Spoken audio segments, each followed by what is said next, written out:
Yesterday's prophecies, today's headlines. This is the Hal Lindsey Report. And now, Hal Lindsey. Good evening and welcome to the Hal Lindsey Report.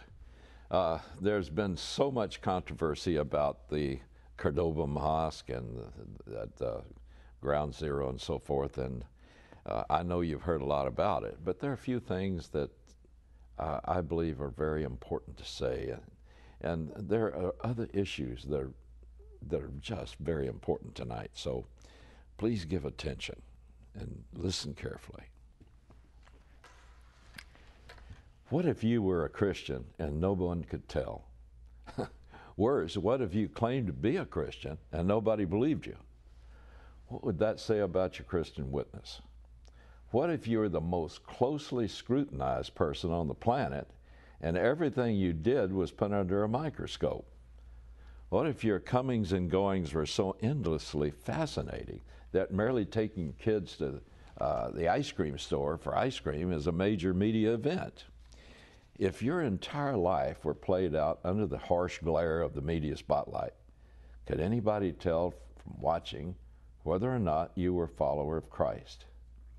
Today, there's a growing debate about whether President Barack Hussein Obama is a Christian or a Muslim. You know, it reminds me of the old preacher who asked his congregation, if you were arrested and charged with being a Christian, would there be enough evidence to convict you? The question was intended to make them think about their personal witness for Christ. And though it's hypothetical, it may not be so for long. During the campaign, Senator Obama didn't simply declare himself a Christian. He went further than that. He banned the use of his full name, Hussein.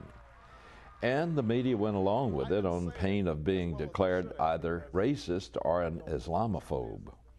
The campaign also dispatched his minions to verify Mr. Obama's Christianity. He testified that Reverend Jeremiah Wright had led him to Christ. The senator made a particular point of insisting that he had been a faithful church member for 20 years.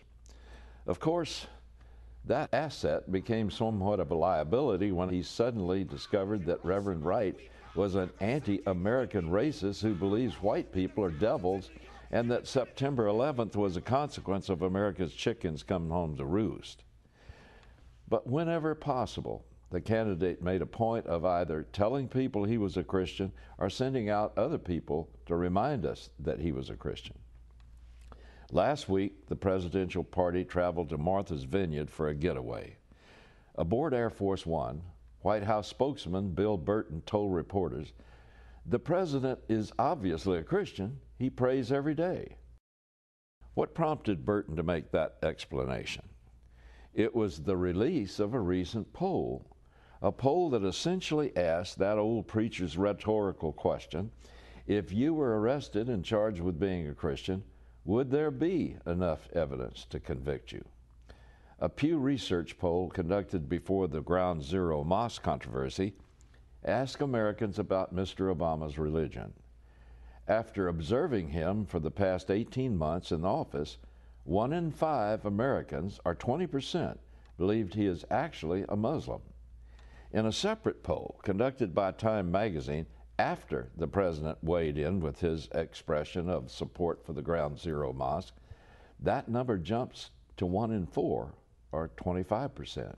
Now, in neither poll did a majority of Americans say they believe President Obama is a Christian. Apparently, there just isn't enough evidence to convict him of that charge. Alan Cooperman, the Pew Forum's Associate Director for Research, said the poll might merely reflect the suggestion in the media and elsewhere that President Obama is really a Muslim. That might have explained it back when Obama was a senator campaigning to be president. But since his election, the White House has left no stone unturned in his quest to be recognized as a Christian. Other data suggests that after witnessing his performance as a Christian in office for some 20 months now, the number of Americans who believe the president is really a Muslim has increased 10%. Asked why they think that, 60% said They heard it from the media, though the mainstream media has carefully avoided the subject. 11% said they came to that conclusion by watching and listening to Obama himself. You are absolutely right that John McCain has not talked about my Muslim faith, and you're absolutely